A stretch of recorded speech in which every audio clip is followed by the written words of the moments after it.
Hello there people, my name is Amanamaz and I just finished watching season 1 of Peacemaker. Don't ask me how I watched it though, and boy it was great. I will be going into spoilers, so here's your warning. And your warning to please like and subscribe. So it starts off not long after the Suicide Squad film, as Peacemaker recovers from being shot in the throat. And to be honest, I don't know how he survived that, but oh well. It's a comic book show. Oh, I might add that the opening credits to the show is simply sensational. I recommend that you watch the show just for that.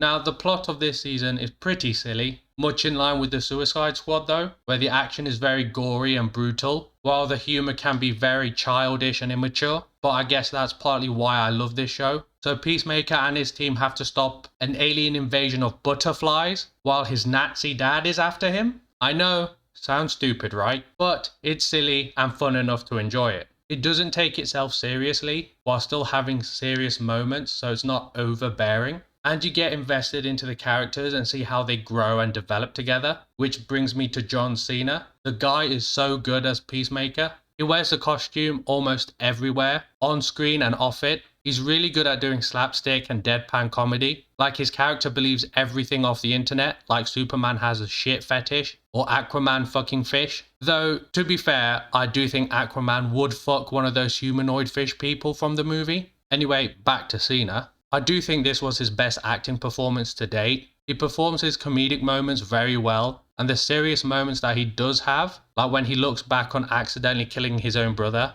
Don't worry, his dad is a piece of shit and made them fight for money. You really feel for the character and see how that affects him. And this is purely because John Cena has become such a better actor. The character development for Peacemaker 2 was probably one of the highlights of the show. At the beginning, I wouldn't even use toxic masculinity, the guy was just toxic. But you can understand why, as he was raised by a Nazi dad that hated him. And as the show progresses, you can see him grow into a more decent human being that isn't just a cold-blooded killer. And the side character arc with him and his dad ends perfectly with him shooting his dad in the head, almost symbolizing that he's outgrown him and that he won't let him affect his life anymore. It was so satisfying because who doesn't like a Nazi being killed? So I'm really looking forward to see how this character progresses in season 2 or the next Suicide Squad movie. The supporting cast is great, everyone from Adebayo to Harcourt. They play a good foil for Smith. Peacemaker's name is Christopher Smith. I think that's the first time I mentioned it, but anyway, they're all good foils for him, but all in different ways.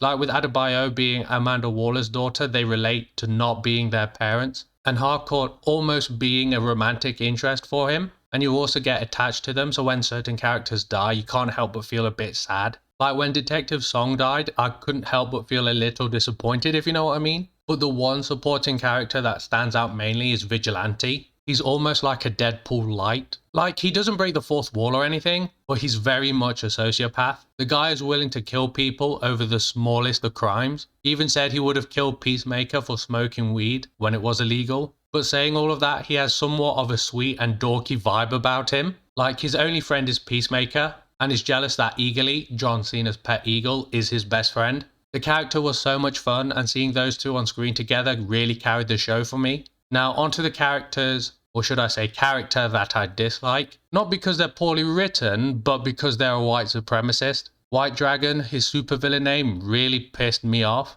Every time he was on screen, I wanted to punch the guy, but that's mainly due to the actor doing a really good job. I was shouting finally when he was shot in the head, but you do see him afterwards in a hallucination in Peacemaker's head, which will make for an interesting story arc for next season. Now, another thing that I loved about the show is the amount of references to other characters, ranging from stupid characters like Kite Man and Batmite. Fucking Batmite, if you don't know, which you most likely didn't because I didn't know either, is an imp dressed in a Batman costume, to more mainstream characters like Green Arrow, so seemingly confirming that he now exists, which I hope he appears in the Black Canary show, whenever that's out. Though apparently to Peacemaker, he's a brony that goes to conventions. But I don't think that's the case, shockingly. The biggest reference, not so much a reference, but the fucking Justice League show up. Initially, they're in the dark, so you see their outlines. But no, Jason Momoa and Ezra Miller show up as Aquaman and the Flash. And they even have a few lines about Aquaman fucking fish again. Them showing up got me off my fucking chair.